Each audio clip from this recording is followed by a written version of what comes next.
Alright, so we talked about the Shindits in episode 10. We're halfway there.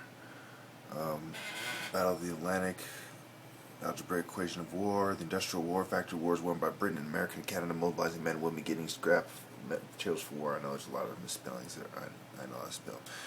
But anyway, freeing up manpower for the armed service, the New Deal was in effect. Vast population moved across the U.S. because of work. This is how a lot of blacks came to urban cities, and later when the industry left, they turned to gangs and stuff like that.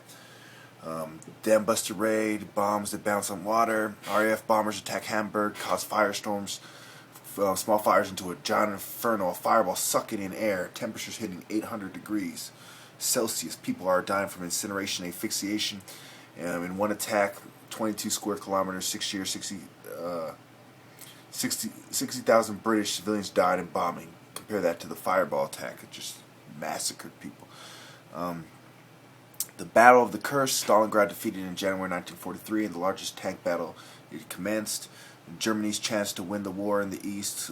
Soviets create massive defenses, including artillery. Germans attack with 4,000 Russian tanks versus 3,000 German machines. 10 days of hell races. Patton and Montgomery land in Sicily, surround Germany with pressure on all sides, forcing Hitler to withdraw from the Russian front. A dead body was left in a submarine as a trick. The Germans fell for it, thinking the real target was Greece. Germans were well dug in, and they had the forests and steep mountains and hilltops. Brazil declared war on Germany because of the U-boat, Brazilian shipping, etc. Remember, we're talking about the Shindits, island hopping, the Industrial War, and the Battle of Kursk.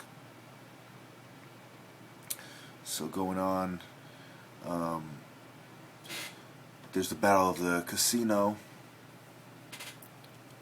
Battle of Monte Cassino, the P-51 Mustangs, long-range fighter used by Americans, superior fighting machines. British Royal Air Force thought that a fighter could not be a fighter that goes that long couldn't be a fighter. The secret agreement: once the war was over, the Soviet Union would attack Japan because of what I wrote there. Operation Overlord, D-Day, War of Invention, Guam, and Divine Wind. I'm going way over time, but it's okay. Have to wrap this up quick. Rome falls to Allies. Operation Overlord, amphibious operation to take coast of Normandy and the land of southern France. Charles de Gaulle leads the victorious entry into Paris. V1 is seen in the skies. England sees V2 brings death. Its first ballistic missile. Basically, the Americans were deployed on Omaha and Utah. The Canadians on Juno. And the British on Golden Sword. There was also French ports, a conspiracy against Hitler, and Rommel was told to commit suicide or his family was sent to concentration camps. There was Guam and the Divine Wind. Delays in taking of Saipan allowed Guam fighters on both sides to make preparations. 1944, Air Forces in the Philippines destroyed. U.S. troops land. Japan responds with massive naval force. Largest naval battle in history. 70,000 Japanese and 15,000 Americans died in a battle to establish a bridgehead. Kamikazes. Divine Wind is the definition of kamikaze. And there's the Battle of the A&M, Operation Bagration. That's just for spelling, for pronunciation's sake. It's not spelled like that. 1.2 million Red Army soldiers, 52,100 tanks, and 900 German machines against the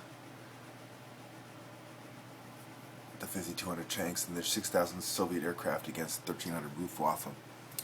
As the Red Army is moving toward Warsaw, Hitler orders a fortress to be held to the last man. Germans kill 20,000 Poles